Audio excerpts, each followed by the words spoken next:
사랑하는 성도 여러분, 안녕하세요. 말씀 묵상을 인도하는 김영선 목사입니다. 여러분, 우리가 어렵고 힘들 때 하나님을 더 찾을까요? 아니면 모든 게 다 잘 되고 풍요로울 때 하나님을 더 찾을까요? 우리 마음 같아서는 하나님이 복을 주시고 힘을 주시면 더 잘 믿을 것 같은데요. 이스라엘은 어땠을까요? 오늘 신명기 32장 15절에서 36절까지 말씀 같이 보도록 하겠습니다. 이스라엘은 부자가 되더니 반역자가 되었다. 먹거리가 넉넉해지고 실컷 먹고 나더니 자기들을 지으신 하나님을 저버리고 자기들의 반석이신 구원자를 업신여겼다. 그들은 이방신을 섬겨서 주님께서 질투하시게 하였으며 역겨운 짓을 하여 주님께서 진노하시게 하였다. 너희는 하나님도 아닌 신들에게 제사를 드렸다. 너희가 알지도 못하는 신들, 새롭게 나타난 새 신들, 너희 조상이 섬기지 않던 신들이다. 너희는 너희를 낳은 바알을 버리고 너희를 낳은 하나님을 잊었다. 주님께서는 이것을 보시고 격분하셔서 당신들의 자녀들과 인연을 끊으시고서 이렇게 말씀하셨다. 그들에게 나의 얼굴을 숨기겠다. 그들의 마침내는 어떻게 되는지 두고 보겠다. 그들은 타락한 세대, 진실이라고는 털끝만큼도 없는 자들이다.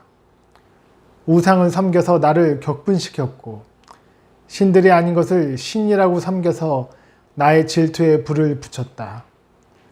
그러니 이제 나도 내 백성이 아닌 딴 백성을 내 백성으로 삼아서 그들의 질투심에 불을 붙이고 어리석은 민족을 내 백성으로 만들어 그들을 격분시키겠다. 나의 분노에서 나오는 불꽃이 저 아래 수올까지 타들어가며 땅 위에 있는 모든 것들을 삼켜버리고 맷뿌리까지 살라버릴 것이다. 내가 온갖 재앙을 그들에게 퍼붓고 나의 화살을 모조리 그들에게 쏘겠다. 나는 그들을 굶겨서 죽이고 불같은 더위와 열병으로 죽이고 짐승의 이빨에 찢겨서 먹히게 하고 티끌 속을 기어다니는 독사의 독을 그들에게 보내겠다. 바깥에서는 칼을 맞아 죽고 방 안에서는 놀라서 죽으니 총각과 처녀, 젖먹이와 노인 모두가 다 같은 꼴을 당할 것이다. 본래는 내가 나의 백성을 다 흩어서 버려서 아무도 그들을 기억할 수 없게 하려고 하였으나 그렇게까지는 하지 않았으니 원수들이 자랑하는 것을 내가 참아 볼 수 없기 때문이다. 나 주가 내 백성을 징벌한 것인데도 원수들은 마치 저희의 힘으로 내 백성을 패배시킨 것처럼 자랑할 터이니 그 꼴이 보기가 싫어서 내가 내 백성을 전멸시키지는 않겠다. 자기들이 왜 패배를 당하였는지를 깨달을 지혜라도 있었으면 좋으련만 그들의 종말이 어떻게 될지 깨닫기만이라도 했으면 좋으련만 주님께서 자기의 백성을 포기하지 않으셨다면 그들의 반석께서 당신의 백성을 원수에게 팔아 넘기지 않으셨다면 어떻게 원수 한 사람이 이스라엘 사람 1000명을 물리치고 둘이서 10,000명을 도망치게 할 수 있겠는가? 우리의 원수까지도 자기들의 반석이 우리의 반석보다 약함을 안다. 그들의 포도는 소돔의 포도나무에서 온 것이며 고모라의 밭에서 온 것이다. 그들의 포도에는 독이 있어 송이마다 쓰디 쓰다. 그들의 포도주는 뱀의 독으로 담근 독한 술이요 독사의 독이 그윽한 술이다. 이 독한 포도주는 내가 쓸 데가 있어서 숨겨 놓았던 것 나중에 쓰려고 곳간에 보관하여 둔 것이다. 원수 갚는 것은 내가 하는 일이니 내가 갚는다. 원수들이 넘어질 때가 곧 온다. 재난의 날이 가깝고 멸망의 때가 그들에게 곧 덮친다.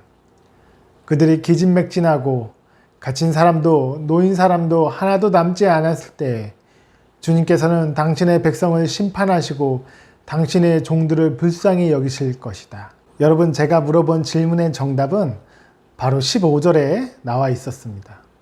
이스라엘은 부자가 되더니 반역자가 되었다. 먹거리가 넉넉해지고 실컷 먹고 나더니 자기들의 지으신 하나님을 저버리고 자기들의 반석이신 구원자를 업신여겼다. 이스라엘이 넉넉하고 살만하니 하나님을 등져버렸다는 것입니다. 그런데 이스라엘을 부유하고 풍요롭게 하신 분이 누구입니까? 바로 하나님이십니다.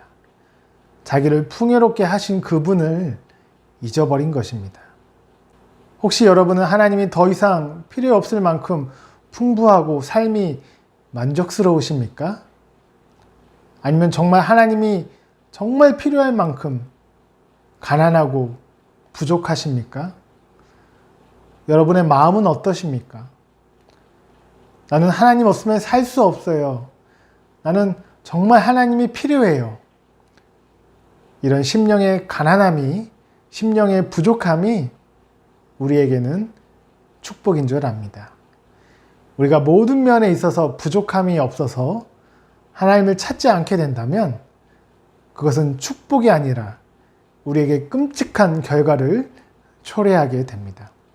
하나님을 배반한 이스라엘이 어떤 영적인 또 폐륜적인 결과가 나왔는지 본문을 계속 살펴보겠습니다. 19절에 주님께서는 이것을 보시고 격분하셔서 당신의 자녀들과 인연을 끊으시고서 부모 자식의 관계에서 연을 끊어버린다고 이렇게 무시무시한 말씀이 기록되어 있습니다.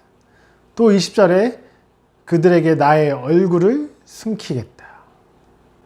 빛이신 하나님께서 얼굴을 숨기시면 마치 태양을 등지고 있는 어둡고 캄캄한 그 밤 가운데 있는 무질서와 폭력과 공포가 삶 가운데 가득할 것입니다.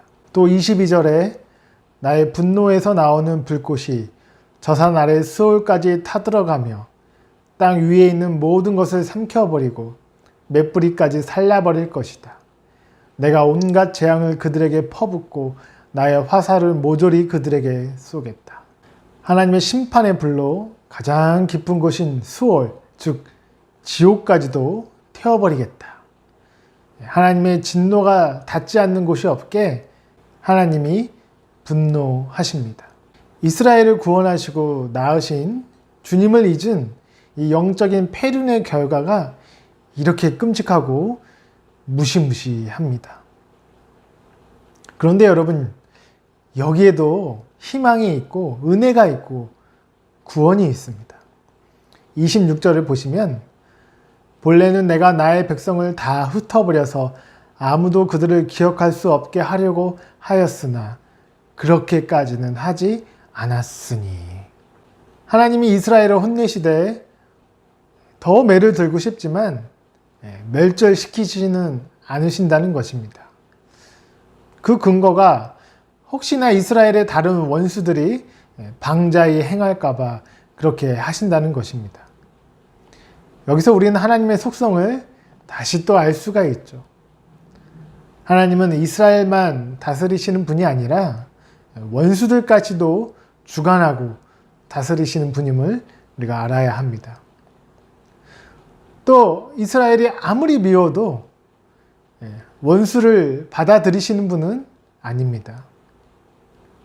아무리 내 자식이 잘못해서 매를 든다고 해도 다른 원수가 내 아이를 건드는 것은 용납하지 않겠다는 것입니다.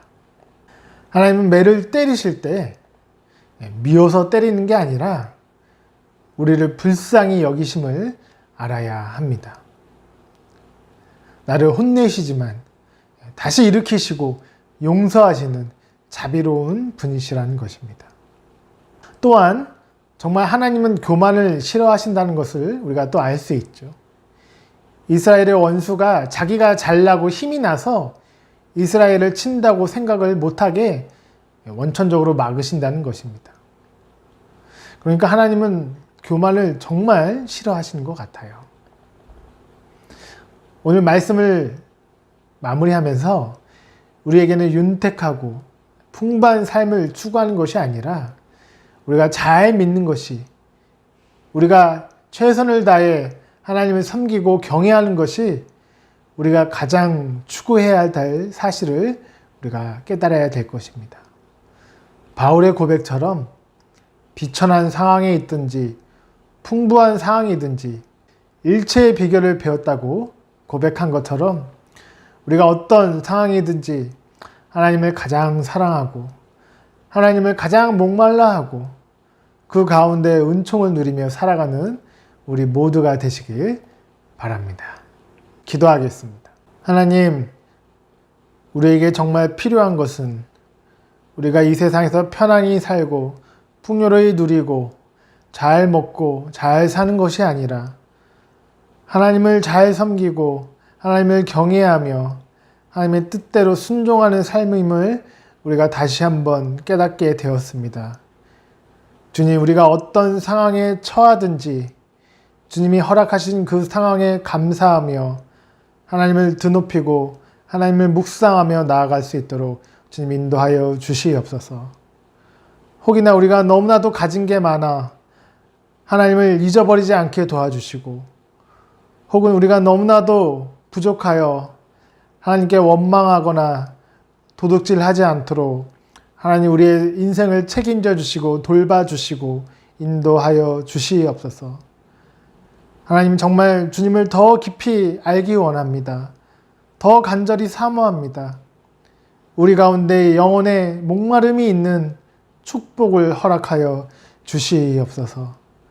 주님께 감사드리며 예수님의 이름으로 기도드렸습니다. 아멘.